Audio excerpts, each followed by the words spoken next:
পিরোজপুর জেলার অন্যতম প্রাচীন ও ঐতিহ্যবাহী স্থাপনা রায়েরকাঠি জমিদার বাড়ি। প্রায় 450 বছরের পুরনো এই স্থাপনাটি কালের সাক্ষী হয়ে আজও বহন করে চলেছে জমিদার আমলের রাজকীয় ঐতিহ্যের স্মৃতি। তবে সময়ের সাথে ইতিহাস আরও ঐতিহ্যের সাক্ষী হয়ে দাঁড়িয়ে থাকা জমিদার বাড়িটি আজ অবহেলা ও অযত্নে ধ্বংসের পথে।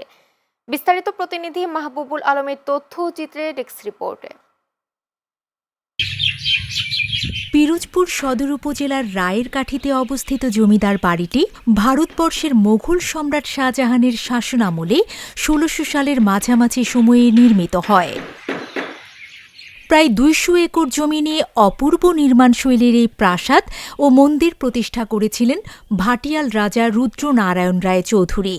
বিস্তৃত এই বাড়িতে নির্মাণ করা হয় ছোট বড় মিলিয়ে প্রায় ২০০টি ভবন। ইট সুরকি দিয়ে অত্যন্ত নিখুঁতভাবে তৈরি করা হয়েছে রাজবাড়ির প্রাসাদ ও মঠগুলো।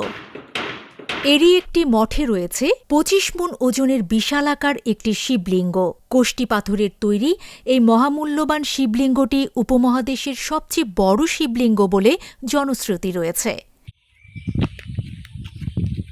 তবে চরম অবহেলা এবং সংরক্ষণের কোনো উদ্যোগ না থাকায় ঐতিহাসিক এই রাজবাড়ির মূল্যবান পুরাকীর্তিগুলো এখন ধ্বংস হতে চলেছে। কেবল কালের সাক্ষী হয়ে ঠাঁই দাঁড়িয়ে রয়েছে সুউচ্চ ১১টি মঠ। এই মঠগুলা সম্রাট জাহাঙ্গীর শাসনামলে স্থাপিত হয়েছে। এগুলা এখন দরকার হলো আমাদের সংস্কার। এগুলো সংস্কার করে যদি রাখে তাহলে পিরোজপুর জেলার একটি ঐতিহাসিক স্থান হিসেবে গণ্য হবে।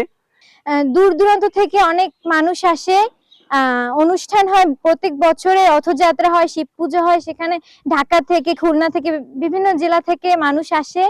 এটা হলো আজ থেকে 450 বছর আগে রাজবাড়ি ছিল। সেই রাজবাড়ির পুকুর, এই পাশেই অনেক মন্দির আছে এবং রাজবাড়ি এই পিছন সাইডে এই রাজবাড়ি। এখানে দেখা যায় অনেক ভাঙ্গা মানে যে পুরানো যে মঠ, সেই মঠগুলো আছে। হ্যাঁ, ওটা ওইভাবে আছে। আর এখানে বিশেষ করে এপাশে যে রাজবাড়িদের যে মঠ, এটাও মানে সেই সম্রাট জাহাঙ্গীরের আমল থেকে ওখানে আগে লিপিবদ্ধ আমরা দেখছি।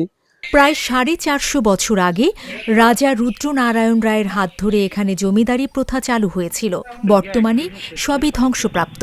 কিছু মন্দির, দিঘি ও ভাঙা বাড়ি রয়েছে। এখনও যদি প্রত্নতত্ত্ব বিভাগ এগিয়ে আসে তাহলে যে নিদর্শনগুলো রয়েছে তা রক্ষা করা সম্ভব। এই এখন পর্যন্ত আমরা এখানে 2টা পরিবার আছি, আর সবই উপর বাংলায় চলে গেছে।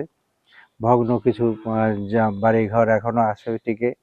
আমি আশা করব সরকার যদি এগিয়ে আসে তাহলে ভাঙা যে বাড়িঘর এবং বাড়িঘর যা আছে, মন্দির, পানশালা থেকে শুরু করে দিঘি টিঘি, এই সব জিনিসগুলো উন্নতি হবে এবং পিরোজপুরের আর্থসামাজিক অবস্থা মানুষের দিন দিন অনেক বৃদ্ধি পাবে। রায়েরকাঠি জমিদার বাড়ি প্রায় 450 বছরের পুরনো। এটি একটি দর্শনীয় ও ঐতিহ্যবাহী স্থান।